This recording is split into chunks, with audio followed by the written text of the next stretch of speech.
Good evening and welcome to the Clubber TV preview of this weekend's Hurling Championship semi-finals. We're going to look at 3 games tonight. We're going to talk about Ballinakill and Ballyfin in the Premier Intermediate semi-final. We're also going to look at the 2 senior semi-finals of Rathdowney Errill against Abbeyleix and Camross against Clough Ballacolla. We're live here in the Ballinakill Hurling Arena tonight. A fine setup, as you can see. Open for bookings, for birthday parties, for hurling trainings, hurling sessions, gym classes, anything like so. The number is on the screen there. Give Anne Drury a shout and she will sort you out. Very good location for indoor training, especially coming into the winter months. Joining me tonight in the lines, in the former Galway hurler, former Laois minor hurling manager, former Laois under 20 manager, former Cool Derry manager, and of course managed Ballyfin also in his credits. Tom Kerwin joining me here. Tom is former Shanahoe legend, I suppose, Tom, and Sydney Shamrock's stalwart over there as well in Australia. Lads, we'll jump straight into it, and I suppose we'll go in chronological order. First game up we're going to discuss tonight is in the Dick Palmer Cup, Ballinakill versus Ballyfin, Premier Intermediate hurling semi-final on Saturday evening at 6:30 in Moore Park. Promises to be a cracker of a game. These two, of course, played in the Premier Intermediate final back in 2021.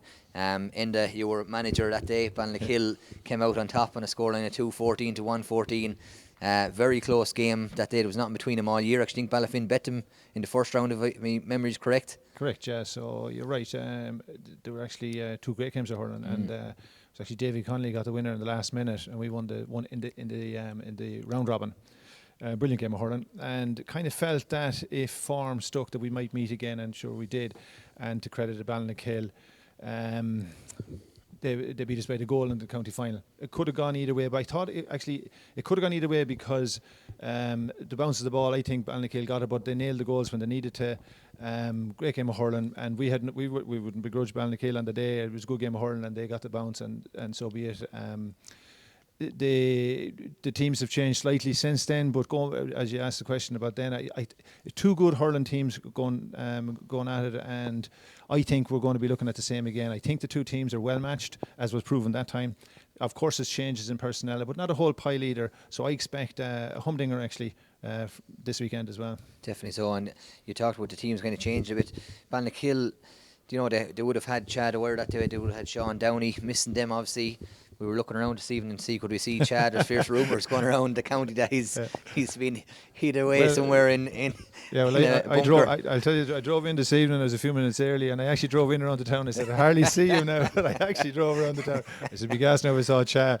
But obviously the 2 boys are gone. That's fair enough. But I was just chatting to Tucker beforehand. I was saying, the Ballinakill team looks really well balanced now. You know what I mean? There's young boys there coming to the floor and growing up, like obviously the Ian Shanahans, the Juries, the O'Duggans, Fitz, Ian Shanahan, Cork County players and so on and so forth. So I think they've a lovely balanced side now. Yeah. And I saw them play Camross early on without 4 or 5 of the starters. It looked really good. So I think Ballinakill are in a good place. Definitely so. Tucker, we just talked about Ballinakill there. We'll stick on them for a minute.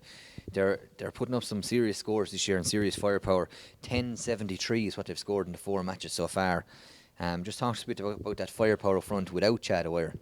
Yeah, it's very impressive, because everyone probably weren't expecting Ballinakill to do as well without Chad and Sean Downey. Was just said, before we come on here, they're 2 huge losses, but Ballinakill have got that balance this year, and 10-73 from 4 matches is unbelievable scoring.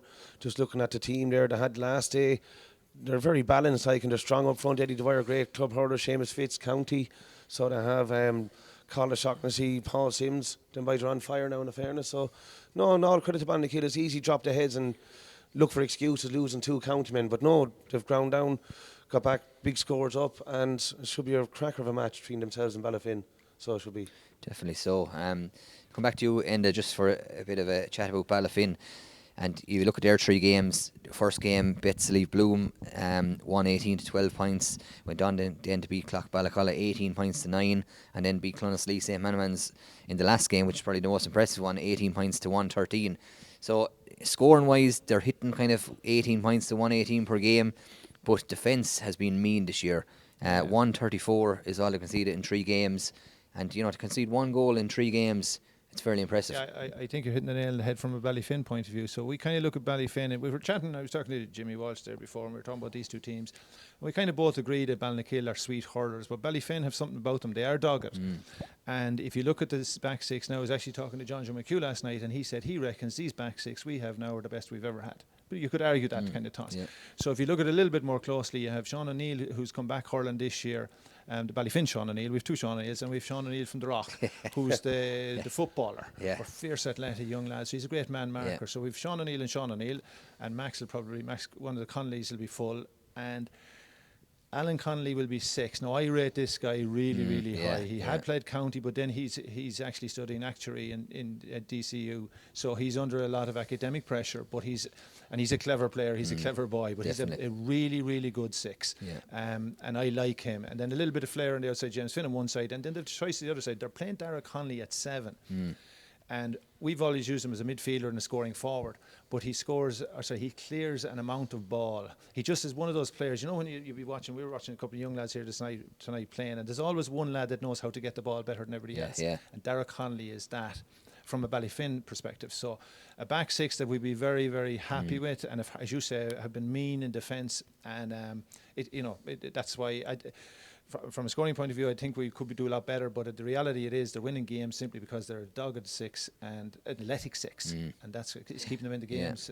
And I seen him playing a few weeks ago, and the 2 wing backs you talked about, they're actually very attacking minded wing backs. They go forward a lot, but the key thing is, as soon as they lose ball or deliver the ball, they're getting back into position as quick as possible. Yeah, I think there's a bit of as we both know, it's a dual club as well. So that the football mentality, you lose, you reset fairly quick. And James Finn, obviously, serious footballer, he knows how to reset. And against Clonaslee last year, they gave us a bit of a lesson up in Colt, and they played a sweeper. This year we played them in a centre of excellence. Harder to work a sweeper. So Ballyfin were clever enough with the extra man. They kept the width, and the sweeper wasn't as effective. And of course, to beat Clonaslee any day, you have to be front up. So they fronted up, kept the width, kept the discipline, worked the sweeper well from a Ballyfin point of view, which was James Finn on that night, and as you say, proceeded to beat Clonaslee. And impressive enough without looking like a very impressive hurling. Like if you look at Ballinakill hurling, you say, God, they're lovely hurlers. You rarely say that about Ballyfin. But it takes a lot of hurling to beat them. So we're saying we're talking about there the firepower of Ballinakill, and Tucker will come to you for this one, and the defence of Ballyfin being so good, something has to give way on Saturday evening. Which is going to come out on top, you reckon? Just as you when you're saying about Ballyfin's 2 half backs, like how good they are to go forward. Just with Ballinakill's firepower, like they have to, when they're going forward, they have to make that ball count. They can't be hitting in nameless ball and getting cleared up. Next thing you have Jamie Drury call a shot and see there maybe free straight in. Seamus Fitz there either, and they have to be very good coming back. They have to mind their defensive duties too. So it's just I'm predicting a tight match now. So I am. I suppose maybe Ballinakill by a score is all but I'm only going that because they come down from senior. But Ballyfin, known from my playing days. They're always a tough team to beat. We don't have a great winning record against them either, so they bet us more than we bet them. But always a tough team, and you never have them beaten till the final whistle. That's one thing I know about Ballyfin. Some of the key battles there, and can you see this Ballyfin defence moving around to match these Ballinakill attackers, or will they line out the way they've been going, the 6 in positions, and let whoever comes in on top of them? Paul Sims there has been a revelation, I suppose, for Ballinakill. He's in goal for the last few years.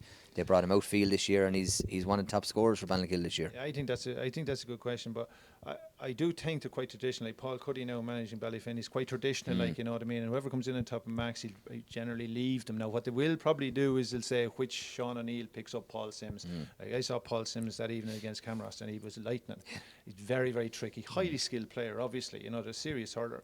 So they'll probably identify one of maybe the Sean O'Neill, the Rock Sean O'Neill, we call him, to go after Paul because he'd be good footwork. But by and large, I actually think, I was thinking about this earlier, like they have the county players up the middle. We're not simple up the middle either. We have a gang of Conleys there, they're very good. I think when you look at the auxiliary players, let's say the corner forwards or the cornerbacks, I think that's where this game is going to be won. It's not going to be like when Chad Dwyer did play 2 years ago. He's obviously the best hurler in the county, and Alan Connolly marked him, and Alan Connolly scored a point and Chad didn't. So sometimes the key players aren't where the game is lost. It may be the corner forward. Paul Sims could rip you apart. It's somebody like that. That could, or we've Gary Hoffmeister. Gary could have a humdinger, and he mightn't be taken into account. So, key battles I think will be nearly equal. I'm expecting somebody in the corner, maybe Sims for Ballinakill or Gary for Ballyfin. Something like that can happen, and that'll be the turn of this game. And if you're asking me a prediction, I was going to say it's probably unfair to ask you a prediction, but I think the best way of I don't, you know the Paul Murphy and James Scahill podcast, and they were doing the Kilkenny Galway, and Scahill was asked how do you, and he said, after arguing it left, right, and centre, he said, Galway, because I have to pick Galway. And a bit of Ballyfin on this one. Like, you could argue left, right, and centre, but I'm going with Ballyfin by a late score, let's say. We're due a late one. So I think we can nick it by a score. Very good. So we're split on that one. So Enda's going with Ballyfin and Tucker is going with Ballinakill. We'll move on to the game that's on Sunday, the first of the senior semi-finals in O'Moore Park, 2 o'clock. On Sunday, and this is really where the championship hots up in Laois, isn't it? We have Rathdowney Errill, who've been flawless this year. Abbeyleix have probably been the team of the year so far, have shocked everyone. They only won the Premier Intermediate last year, relatively easy winning that, I suppose. They shocked a lot of people, I suppose, by not doing better in Leinster last year. Now I know Bray Emmets bet them last year, and actually a few years ago when Ballinakill won that Premier Intermediate, it could have been back in 2013 I think it was, and the first round of Leinster we played Bray Emmets, and we were looking at their team, and they'd one lad up front, half forward, Christy Morehouse is his name, and he was a flyer. Now he was a fantastic hurler, and he scored probably 110 or 111 against us, and we just got over them. But when Abbeyleix played them last year, I said I must look at the Bray Emmets team now, see how they got on, and sure enough, there's Christy Morehouse, 111 or 112 to his name. So he's still going. He's still going. So, but yeah, this is it's going to be a cracker of a game. The rise of Abbeyleix, are they serious contenders now, or can they be considered a top 4 team in Laois now? Yes, I most definitely. I've watched them. Obviously, I've seen their games this year, and for me, it's nearly kind of about time type of thing. You know what I mean? Like Killian McAvoy, centre back. Killian will be 24, 25 this year. I was watching the 2 cornerbacks. Ross Coffey's hurling really well this year. Oisin Carroll has taken everybody that comes in full forward. He's kind of your traditional three, rock solid, really, really good. And Lawson Abbeyleix is an excellent man marker. I've obviously had him as a minor and an underage. And in the drills and in training, you think, come on, I need a bit more Lawson. Once it was game day, he's absolutely outstanding. So I think they have a lovely back six that'll match up against anybody. Up front, you've the 2 Burns inside. Obviously, Colin and Kieran have been lightning, and Owen Fennelly has been just rock solid. The key for me for Abbeyleix looking at them is the half-forward line is kind of a workhorse. Liam Delaney is kind of a workhorse. Colin Walsh has hurled well and Fiona Mahoney, but it's Aaron Brennan that has been coming on, and Aaron has been starting. Now, he has a heavily bandaged knee. I don't think he's training fully, but he's playing. And when he plays, he's worth 5, 6, 7 points from play. He's an outstanding hurler. And what he is he's a scoring half forward. Like, you can have a team working really, really hard, but not putting away the scores. He's a scoring half forward. If he was 100%, I think they can get to a county final and even win it. I don't know if you can mark Aaron Brennan. I think Abbeyleix are more limited. Obviously, the long freeze, Enda has them. In short freeze, Owen has them. They have the speed in the corners, but you need scores from the midfield and half forward, and they're not getting enough scores, we'll say, from Fionn, Liam and Colm. They're just they're real honest players. But I think Aaron Brennan is the key. And if he was 100%, I would have no doubt on the Abbeyleix here, and I'd fancy them. That's what's in my head. I have a little bit doubt on them regarding that, but they're a marquee player. Yep. Tucker will talk a bit about Rathdowney. The group stages, as group stages go, couldn't have went much better for them. Big win against Clough Ballacolla in the first game. Hammered Rosenal the second game, and a tight game against the Harps in the last game, which is what they would have wanted to be competitive in that last game as well. So perfection from them so far. Only undefeated team in the championship still this year. Are they going to go all the way? As you said, Damien, they've gone in with a record every club would want going into the semi-final. That's no doubt about it. Just the thing is the 5-week break. I know that they're beaten Ross Gray in a challenge match 420 to 120 there not so long ago. They done the same last year, but they're shooting at him down fierce in the semi-final. It cost them the semi-final. They were the way better team the first half. Just some terrible shooting, and Camross come out the second half then and put them away. Mark Kavanagh, home from New York, I actually bumped into him in New York in March there.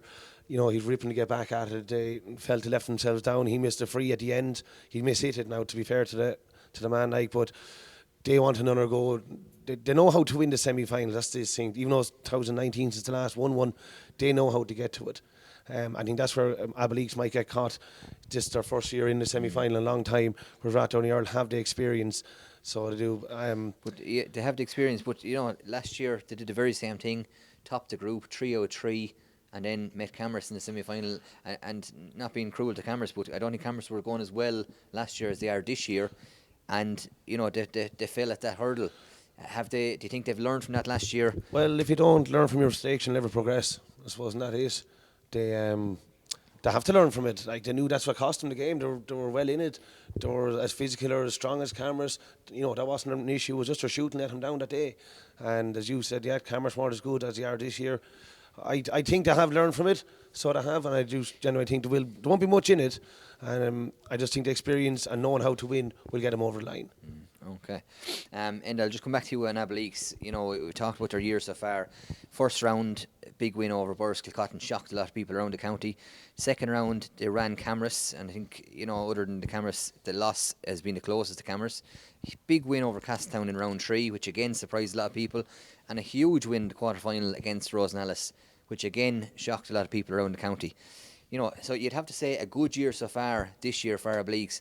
Do you think they'll be happy enough, you know, going out on Sunday morning or Sunday afternoon, being competitive with Rathdowney Errill, possibly losing by a few points and coming back into Abbeyleix saying, listen, it was a good year overall? Or do you think they can see now that there is a chance here of progressing even further this year?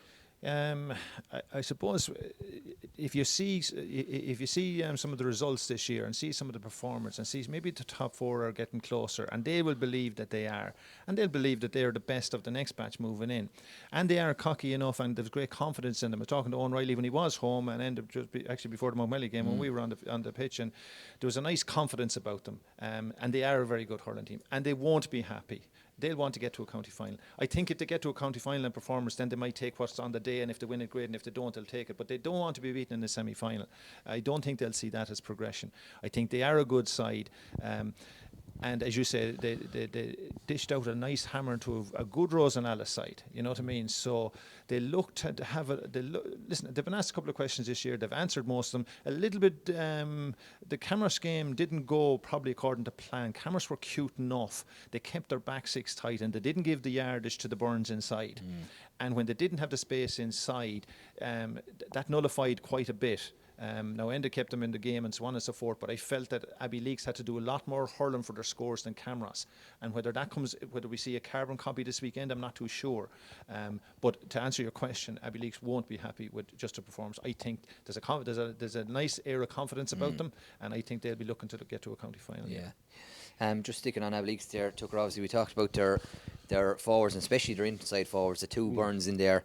You know, Kieran Byrne 3-7 from play, serious goal threat, as is Colin there, and even next year we'll have Cormac coming up, who again is a serious goal threat, as I see with the Laois minor hurlers this year. But you know, talk to me about Kieran Byrne, I suppose, what dangers he brings to this Rathdowney Errill team. Yeah, I've seen him there, especially in the Camross match now, when what I found very good about Kieran Byrne that day in Camross got the goal. Tom Keys put him at him 7 points ahead. He dug deep for a young lad to take that responsibility on his shoulders. He had no problem digging deep, running at the defence. Didn't always work out for him, but he didn't let that knock his confidence. You know, 3-7 there is fantastic score in the Senior Hurling Championship, so it is. He is going to be a huge threat, there's no doubt about it. And, you know, the more games he's getting in the Moore Park there, confidence building. Rathdowney will probably be nicer team to hurl against than Camross, you know. But can you see Rathdowney, you know, I won't say using a sweeper or such, but do you think they'll possibly double up on the Burns at stages? I'd say they mightn't at the start, but probably give it the first 10-15 minutes, see how it's going. So they will, but I don't see him doing it at start now.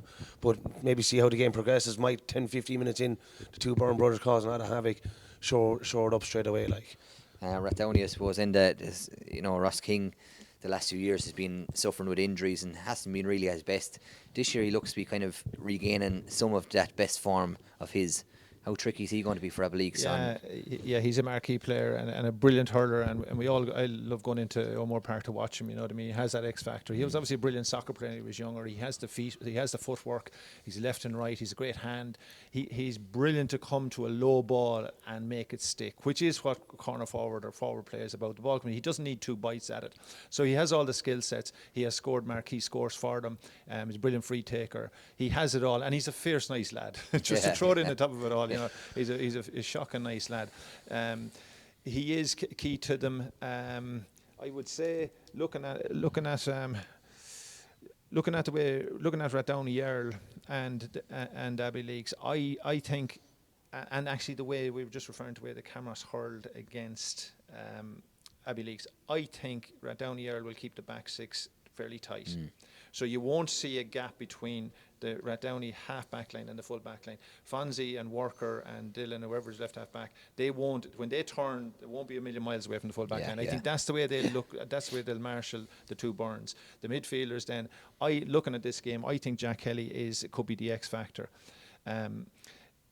If you look at Abbeyleix, I think man for man, I think Lawson might go on Paddy Purcell. You can do this. I don't know who they have for Jack Kelly. Jack Kelly could be the X factor here. We talk about Roddy, he'll be good, and he'll be good on the freeze. But from me, I don't think Rathdowney as a collective, I think are stronger. I do think when I break it down, I think maybe Abbeyleix can win this, and they can, because they can you can pin and say he can do a job on him, he can do a job on him. But I think collectively, I think Rathdowney are a bit cuter. And then they have, as we say, we have the X factors up front. We have Roddy. We have obviously Mark back. Mark's a genius. Would we see a genius for 10 minutes or 15? I don't think we're going to see 70 minutes. I don't know. I don't know if that's in the knees at this stage. But he's worth the entry fee. Definitely. I think they have the forwards. They have scoring forwards. They're Paddy Purcell, the Roddy, and the Mark. And I think that might get them over the line. But I think it's the cuteness and collective of Rathdowney, similar to what Tucker's kind of saying. You know, they're a bit cuter. And I think that's what's going to get them over the line. But it's going to be very close. Tucker, do you agree with that? So, end is going slightly in favour of Rathdowney early.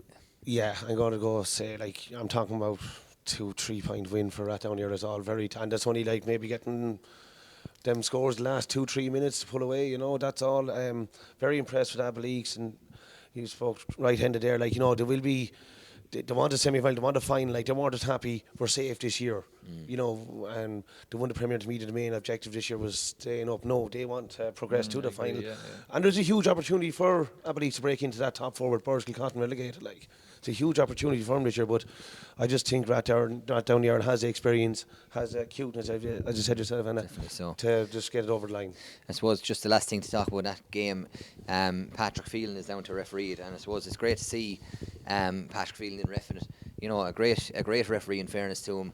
He made a mistake, as any of us can do very easily, and you know, it would have been worrying to see him sidelined, I suppose, this weekend. So it is great to see him. That's a brilliant point, Jack. Because I think that's as long as we've been in sport and trying to hurl and falling over balls and making mistakes, everybody makes mistakes. That's what sport is, and it was just a mistake, and we all and he made it, and so be it, and we move on. And as you say, I'm delighted to see him back out in the field. Yeah, definitely so. And I think he's actually refereeing the junior hurling final on Saturday as well between Camross and Park Rennisk. Credit to the county board for having faith and confidence in Patrick coming back, and credit to Patrick backing himself. Sure. You know, everyone can make mistakes, and it's good to see him back. Definitely. We'll move on to the second semi-final then on Sunday at 3:45 in O'Moore Park, and that's Camross and Clough Ballacolla. And you know, this one really is the juicy one, isn't it? This is the one that the entrance fee, the second, you can call the other one the curtain raiser or whatever, but this is the one that people will be coming to see. Camross, Clough Ballacolla, two serious teams. You know, last year's final, and I suppose last year's final was a bit disappointing in ways for the neutral, that it was so one-sided, and Clough Ballacolla were so far ahead. You know, have we seen that kind of gap closing a small bit this year? Sorry. No, go on. Sorry. I think we have. Yeah, I think we have. A lot of the game, okay, there was one or two trimmings, but by and large, you went in and you could argue the toss, as we are here now. We're arguing the toss, who's going to win a game. You know what I mean? And I think the games by and large have been a lot closer. Camross Clough Ballacolla is a mouth-watering one. You know, they're two great clubs in a bit of form. Now, in saying that, Camross obviously got a kick in the backside against Ballysfin, and they didn't go. They were through anyway. They didn't go in to lose that game. So there's a bit of soul searching after that one. Yeah. And Clough Ballacolla, bar Lee Clare, nobody else turned up from Clough Ballacolla the last day. He was absolutely outrageous good. Yeah. But I was watching the game, and I had never seen Stephen Bergen, Killian Dunn, Mark Hennessy, Robbie Phelan not scored, and Robbie got the late goal until the 60 minutes they hadn't hit the ball. So it's a juicy one, but there's a little bit of soul searching as well, I'd say, on both sides up to this one. Yeah, definitely so. Took a look at Clough Ballacolla there. You know, we talked about the 4 games that they've played. So the first day, obviously against Rathdowney Errill, they were disappointed to lose that game. Second day, a big win over the Harps, 5-26 to 3-17. But again, conceding 3-17. Rosenallis 2-28 to 22 points. And then very, very lucky to get out of jail last week against Castleton. Everyone thought that Castleton had them bet, and only that goal in the last minute, you know, had them beaten. So do you agree with Enda? Have you seen that gap closing between other teams and Clough Ballacolla this year? Yeah, the gap has closed. I think Clough Ballacolla took Castleton for granted, and no matter what grade, what league you're in, what county you're in, you just can't take anyone for granted in Championship hurling. And I think they had a big picnic, which that's just taking Castleton for granted. So it is. And then very nearly got caught for third, so they did. And full credit to Castletown, they gave it to them, but they still won Clough Ballacolla. Yeah. Batting all the hurled, as Enda pointed out, the 3-4 forwards didn't score, they still won, they got over the line. There's a big game in them. They've only played really proper once this year, and that was against the Harps, where they had to win after losing to Rathdowney Errill. So there's a big game in them. Highland, Tom Delaney, big losses, Mick Mack as well. You know, it's not around that first team, big losses at trainings and that. Maybe when the thing lulls at training, getting them going. Big men, us. Brian Corby's back for a few weeks from Australia. He was on the bench. Could you see him being sprung? He was hurling over there all year, hurled well over there all year. He's a fit chap. Just that's all. I think there's a big game in Clough Ballacolla, and it's going to be Sunday against Camross. Yeah, and you know, Tucker just did mention there about the few players the experienced players that have gone from Ballacolla. Do you see that as kind of a big? I think it showed itself the last day, and what happened the last day as well against Castletown. Willie Dunphy jarred the knee and he hurt himself, and he had to go in full forward. Right, so he's there like. Willie's as strong as an ox. Right? So a lot lands on him now because he's surrounded by brilliant hurlers, but they're light. Mark Hennessy, Robbie Phelan, Stephen Berg and Killian, they're light hurlers. And they have grown up with as you say, Willie Hyland grabbing ball and throwing ball out to them. But now, with Willie, when Willie Dunphy got injured and went inside, those lads had to find it, and they didn't come up with the answers. Okay, and that's a fact. And Picky was able to win his own ball and nail the freeze. But I was just we were having the chat in the press box and we said if Willie Dunphy doesn't come out in the second half, Clough Ballacolla are in serious trouble. Now, thankfully he did. And he came out centre forward again, and he won a lot of ball. And Barr, as I said, Lee Clear just wouldn't go away. Like, he was just brilliant. Yeah, He's just he brilliant superb, to watch. yeah. But the forwards, I think, they probably learnt an awful lot. You know what I mean? That we have to man up individually. You can't have Stephen Bergen, Killian Dunn, Mark Hennessy and Robbie Phelan up in 60 minutes not scoring. But I thought they were actually going to pull Castletown apart. I thought they were going to run everywhere, find the ball, ping ball to each other, get their scores easier, and it didn't happen. So they'll have learnt a lot. And the biggest thing is they're still in it. And they have the reality. We might talk about those 6 forwards, but those 6 forwards are all county players. Like, they could all decide, okay, I'm going to need to play with Laois. They're all county players. But sometimes, when you go out maybe at 80%, I'm going to win the game, and you say, you can't decide, okay, I want to start this game again. The game was on, and they were waiting for somebody to find the answers, and it wasn't coming. Now, it was intriguing to watch, but as Tucker said, they actually didn't hurl well, but they still won. And I think they've got the fright, and I still think that they are the team to beat. They are a brilliant hurling team. This Camross team, Tucker, they were going well, as I said, up to the last game when Boris Kilcotton somewhat shocked them. They were definitely going out to win that game. what sort of a threat we talked about as well. They were beaten in the final last year against Ballacolla. Do you think they'll be a bit fearful coming in to play at Ballacolla, or will they be coming in relishing this kind of reprisal on Clough Ballacolla? I was actually chatting to Clough Ballacolla man there the other day, and he said that if Clough Ballacolla had beaten Castletown by a big score, would Camross' revenge be boiling point for last year? But now that they were so poor against Castletown, will Camross become a touchscreen place? Right, Ballacolla's not as good as what they are. They've started off very well this year, winning the Leinster League, won the Senior League hurling, won the first 2 games, lost to Ballinakill Cotton, which, as you said, they didn't go out to lose. Or I know they changed around a few things. They brought up 1 or 2 from the Premier Intermediate team, but they would have wanted to beat their neighbours, Ballinakill Cotton. I do know that for a fact. They've lost nicely to Clough. They lost to Upper Church Drumban by a point in 2 challenge matches recently now. Other than Andrew Mortimer, who was gone for the year earlier on the year, he went for a clean bill of health. So their bellies, they'll be firing their bellies, there's no doubt about that, as Camross were talking about. I think the 5-week gap and losing that last league game to relegation fight at Ballinakill Cotton wasn't ideal coming in now, to say the truth. But they're going to be coming out tough now. Yeah. And probably at the moment they have the best hurler in the county in Mossy Keys. And you're very familiar with Mossy. I am, yeah. And I had him in the minor and under 20, and in the minor we played. We play all your challenge matches. We played Cork. John Considine was the Cork manager, and 3 days later he rang me, and I said, "How are you doing, John?" He said, "I played Galway, I played Tip, I played Kilkenny," and he said, "If this was a professional game, there's only one player I would want to buy, and that's your little midfielder," and that was Mossy Keys he was talking about. And Mossy was just outrageous good. Like, he has all the tricks in the books. He's on fire, and I'm delighted for him. Actually, I remember as well, we had when you're in COVID and you try to keep the guys interested, and we did this skills challenge. So everybody was to put up a skills challenge on the phone. I still have the Mossy Keys one. He threw the ball into the air. He flicks his hurl in the air. He holds his hurl, and then on the heel of it, he catches the ball on the way down. You couldn't make it up. But he has these box of tricks, and now he's strong enough to be able to use them, because he always was tricky. He always had the skills, but now he has the athleticism and power. And now when you see him, it's a joy to watch. You go into a Moore Park and you see Mossy going, what's he going to do? And as a defender, you're thinking, what's he going to do? You know what I mean? But he is the best player on show at the moment.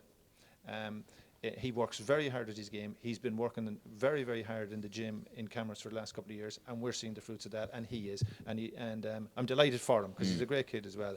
And as I say, he is the marquee player at the moment. For Camross, they'll need him to continue. Definitely so. On the flip side, Tucker, Clough Ballacolla, I know he didn't go well the last day really against Castletown, but Stephen Bergen, 3-13 from play this year's championship already, seems to be hitting a good bit of form himself as well. Yeah, Stephen will be disappointed in himself, to be no one harder on anyone else than Stephen on himself. Then, especially not scoring in the last game, he destroyed the Harps. He ripped them to shreds. They couldn't hand them at all. He's very fast, great turn, huge pace, and the big game. Well, they need a big game. The Stephen Bergens have to stand up now. And they point out the Willie Highlands, Willie Dunphy's done it for long enough. Tom Delaney's to Stephen Marsh. Now it's the Stephen Bergens stand up. So it is Jordan Walsh. They have to take the game by the scruff of the neck when it's not happening. And sure, I think he will do it on Sunday. So he will against Camross. Like, he's a top player. So he's be on and off the county team, on and off starting as well. Like, so he's plenty of experience in the bag. And last thing we're going to come to is predictions. Call this one, lads. The easy job of calling this one. I was Camross all week until this evening, and I'm Ballacolla by a score. Clough Ballacolla by a score for the Clough boys. Lynch me. And that?